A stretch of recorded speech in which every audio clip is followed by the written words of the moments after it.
sacrifices that you've made to protect our country, to preserve our freedom, to provide safety, for us all.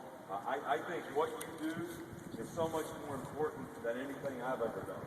And I can't tell you how much we all, I speak for everybody here, everybody in our community at Tuscaloosa, how much we appreciate what you guys do. I mean, I can't tell you, I know that what you do is a lot like what we try to do with young men. Try to build leadership to affect other people, teamwork, togetherness, everybody sort of buying in and making a commitment to a high standard of how you have to work together, how you have to be responsible and accountable to each other so that you protect each other and do your job very well. It obviously has a lot to do with helping each other and keeping each other's back and your own safety in terms of what you do. The positive energy, the hard work that you do, and the discipline that you have to be able to do all this stuff. I can't tell you how much I hold that in high esteem and appreciate it, because that's what we work to try to get all the time. It's something you guys have. I'll tell you a story. I don't want to tell you this, and don't throw anything at me, but I coached at the Naval Academy. And I used to try to make it when the guys came to practice, like, this is fun time, guys. And that's where I really learned to appreciate the discipline that was involved in these guys making the right decisions at the right time in the right place, and making sure that if they got sort of a command or an order, that they were going to carry it out, and everybody could trust that they were going to carry it out. I really developed a tremendous respect for that there. But I always tried to make the football part of it fun for the players.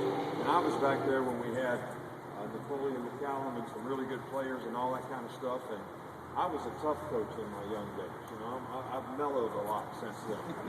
But I used to get on the guys probably a little bit like your staff sergeants or whoever gets on you in terms of your training.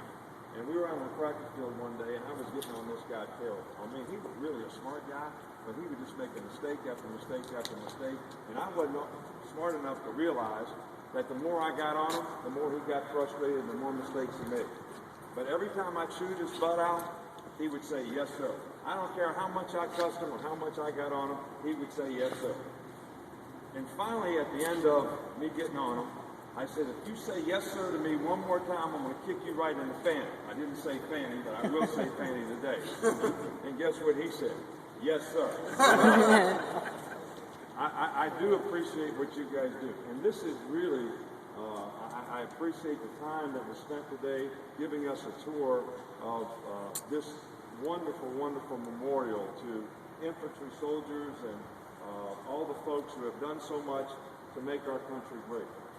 But I can't tell you how much I appreciate you guys for what you do to serve others. I mean, it's hard enough to get people to get out of themselves to serve somebody beside them.